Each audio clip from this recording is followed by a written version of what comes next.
All right, so we're talking to Jack Daleo today. He's a Flying Mag staff reporter, right? Reporter's his title, and he covers eVTOL, UAS, anything of electrification and aviation, basically that whole world. Today we talked to him a little bit about this new deal in Dubai made by Joby Aviation, who got an exclusive for the taxi air service within the city. And we dove into that, a little more of the legislation around eVTOL in the US and the logistics of it all. But anyways, here's Jack. All right, Jack, welcome to Inside Aviation here. So we're pulling you in because you had an interesting article here on the UAE doing a exclusive deal with, I think it was Joby Aviation, to do an electric taxi air service. And I thought it was pretty interesting because, obviously nobody else has done an exclusive deal, but it also got me thinking, like, is this going to happen in the US as well and other countries, just because technically it's a taxi service exclusive deal and it's not really like any other mode of transportation. So this kind of leaves it open for airlines to take advantage of this. Is that kind of right? Or is that kind of, am I reaching there? I mean, I think you're spot on that it's a really unique arrangement that I personally haven't really seen it with other forms of transportation. Just to give people a bit of an overview, Archer and Joby, these are two air taxi manufacturers. They're both based in the US. They both have agreements in place to fly in Dubai. But Joby this week, they signed this exclusive agreement. It's with Dubai's Road and Transport Authority. That's the government entity that regulates public transport in the city. So they have exclusive rights to operate air taxis there for 6 years, beginning when they start service. That's expected in 2025 or 26. So, it's really interesting because I think the closest analog that we have to these urban air mobility air taxis is rideshare, right? Like your Uber and Lyft. Joby, Archer, and a few others have made that comparison. Joby is actually a spin-off of Uber. It used to be Uber Elevate. It's its own company now. And in rideshare, you're not seeing cities do this. Say Uber is only allowed to drive customers in this city. Lyft can't operate here. So I do think it's something we haven't seen before. And the fact that we are seeing it now opens the door for, this model to potentially pop up in traditional aviation. We definitely haven't seen it yet, but I guess depending on the success or failure of this, we could maybe see it pop up elsewhere. Yeah, it's pretty interesting. And how does it conflict with, because you also wrote about Archer announcing, planned sale of 100 aircraft to a Dubai-based operator, Air Chateau. Would that conflict with Air Chateau doing, Dubai to, other places flights, or is it just within Dubai that would be the exclusivity of Joby's agreement? Yeah, it's a great question. That was my first question to them. So Archer, they haven't explicitly said that they won't be able to fly Dubai. According to what Joby is saying, that will be the case. But they have these two agreements in place. One is with Falcon Aviation that's based in Abu Dhabi.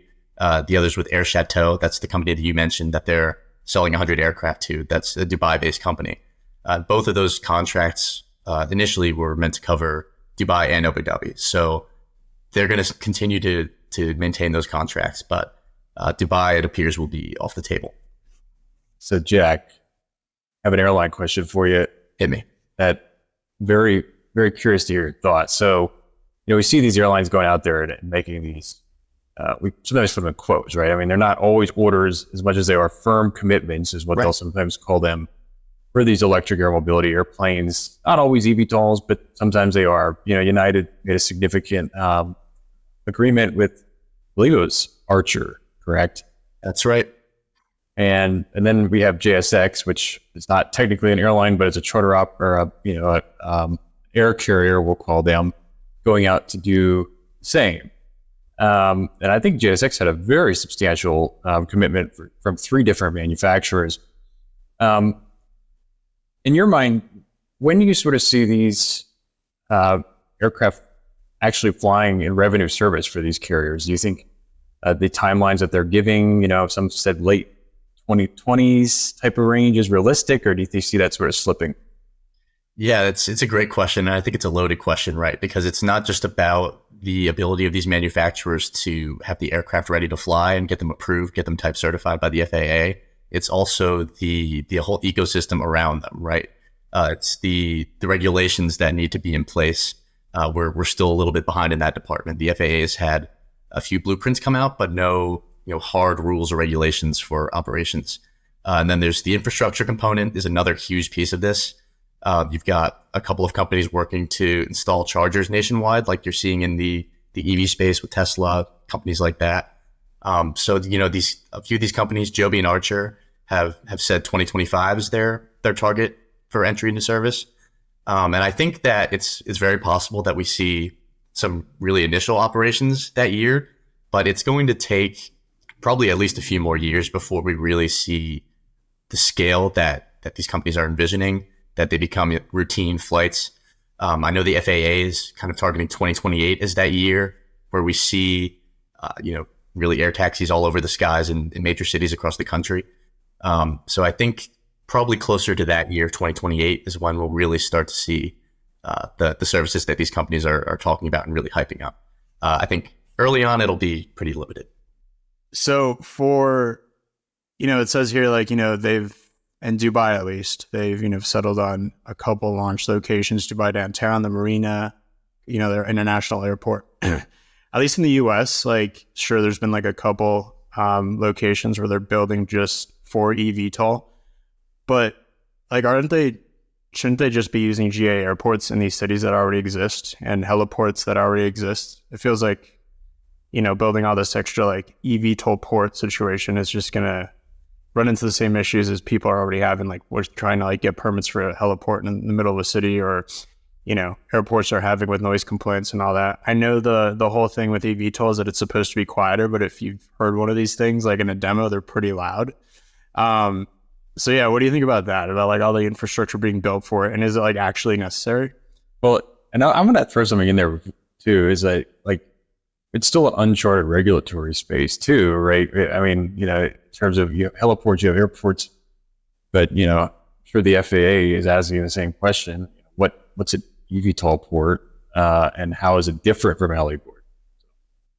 Yeah, no, you hit the nail on the head, both of you there. I think it's an entirely different thing. There's going to be a whole permitting process that needs to be in place for vertiports, just because a lot of them are going to involve having electric infrastructure there right away.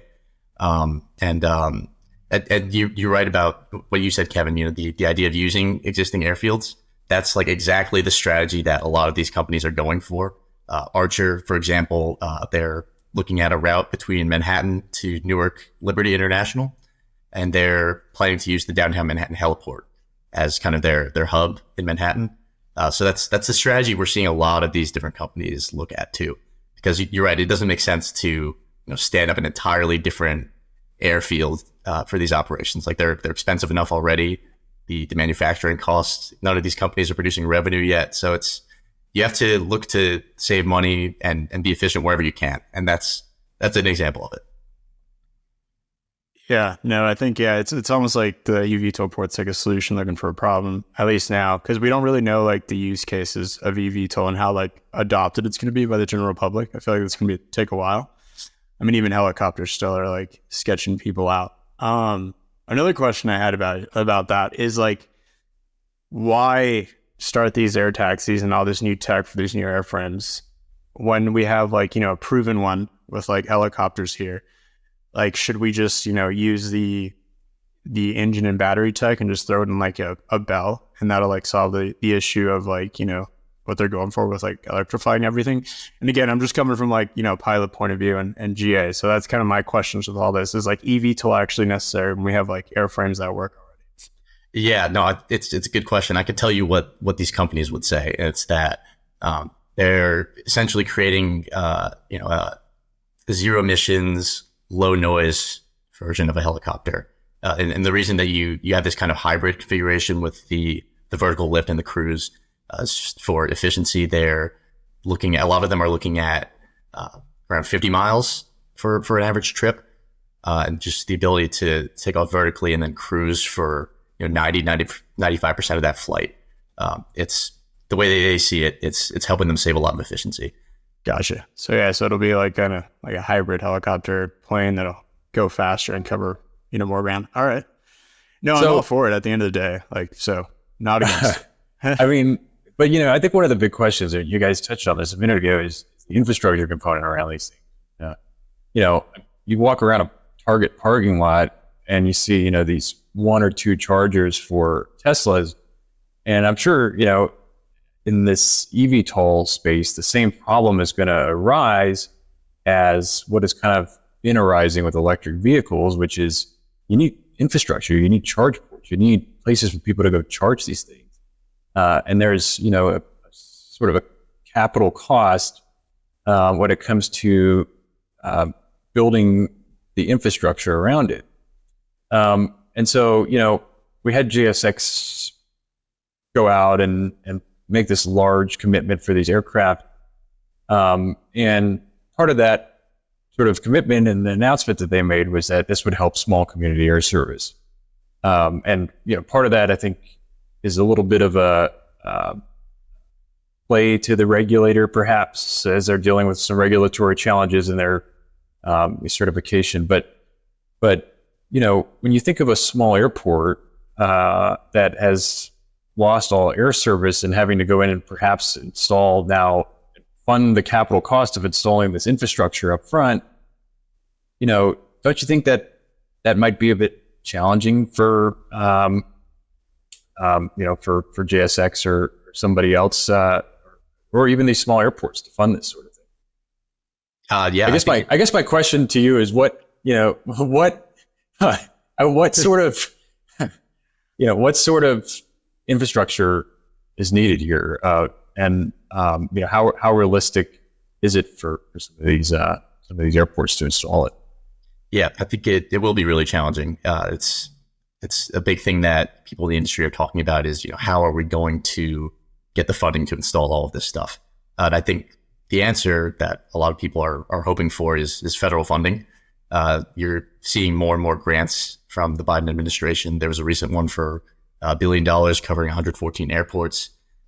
Initiatives like that are definitely going to help. But it's a lot of infrastructure that needs to be in place. It's more than just the chargers themselves. It's also the ground support, the transportation on site. A lot of airports are trying to electrify their ground vehicles as well. In the case of JSX, I think it's slightly different because the claim from some of the manufacturers that they're buying from, they're making hybrid electric models.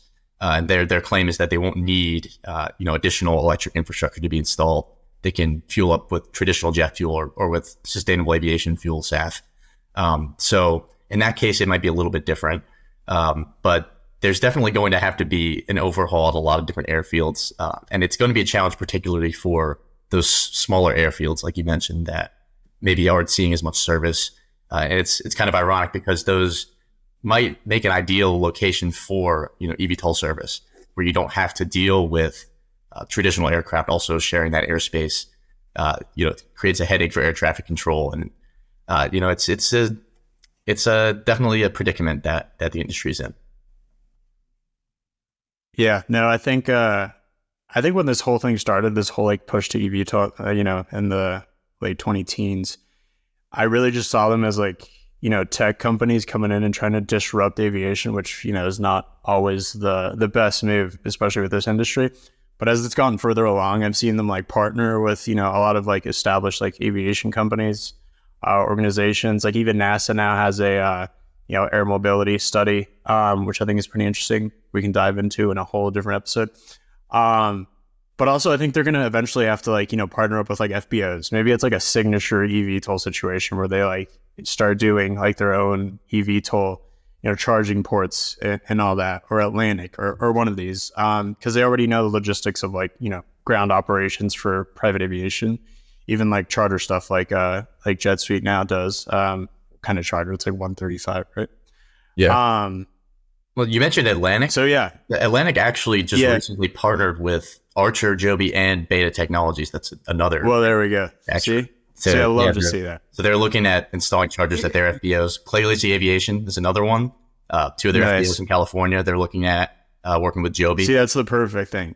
See, Yep. it took like these guys, like these companies, to realize like, hey, we need to use like these assets inside the industry instead of coming in and going like, hey, we're doing our own thing.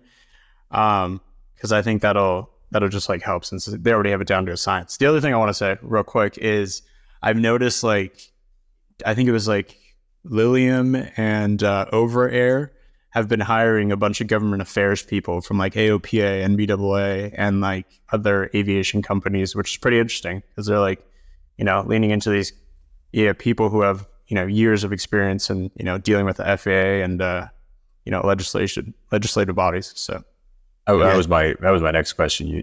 It was sort of, where do you see the regulatory landscape going here, Jack, in the next couple of years? It's a question that I don't think anyone has the answer to. We can only speculate, but progress it's slow, but I think it is steady now. AAM, Advanced Air Mobility, is something of a priority for the FAA now. The new administrator, Michael Whitaker, used to be at Supernal. That's the air taxi subsidiary of Hyundai. So he brings that expertise to the table. Billy Nolan, who just departed, he joined Archer as their chief safety officer. So there's definitely something of an onus that the FAA has, especially when you consider this idea of having the U.S. be the leader in this space. Recently we had EHang over in China. They got the first type certificate for an eVTOL. I'm sure that there are certain folks in the FAA that see that as a threat. They want to, get on top of that and be the leader. So I would expect there to be a sense of urgency in terms of the legislation coming forward. And FAA reauthorization also has some implications for that. There's some language in there that would require the FAA to come up with a solid plan for air taxi integration in the next couple of years. So the ball is rolling. It's just it's difficult to say exactly how it'll play out. But I think the one thing I can say is that the philosophy right now is to make use of existing infrastructure regulations as much as possible. Well, and it almost seems like, you were saying too, Kevin, with the FBO partnership and that sort of thing, that, obviously the DOT funds essential air service activities. And, that's a fairly substantial program, but, it very well might be an opportunity down the road to sort of have the DOT fund, activities around establishing this infrastructure or something like that, or that might be even more efficient than the essential air service structure. So, yeah, I'll say one thing. If the U.S. does want to be the leader in this space, that I think that's probably going to have to happen. There's going to have to be a little bit more funding probably poured into the industry, whether that comes from the government or from investors. But things probably need to accelerate a little bit for us to become the leader, so to speak. Well, Jack, I'm sure we'll be bothering you a bunch to hop on here to tell us about it, because this is evolving like way quicker than I can even keep up, and it's exciting. I like it, and I think people in aviation need to just embrace it because it helps everybody, helps drive funding to airports and different programs. But thanks for coming on, man. Yeah, and make sure you subscribe. If we didn't already plug it, we should plug it. Jack's newsletter comes out every Thursday, Modern Flying. Yeah. And Jack curates it. It's one of the best out there if you want to learn anything about what's going on. Highly recommend. I read it every Thursday. It's awesome. I'll piggyback off of that plug. You can find that it's linked at the bottom of all my stories, or you can follow me on X, Twitter, whatever we call it these days. Jack_Daleo. There's a link in my bio. So give it a read. Cool. Thanks, Jack. Thanks, Jack. Thanks for having me.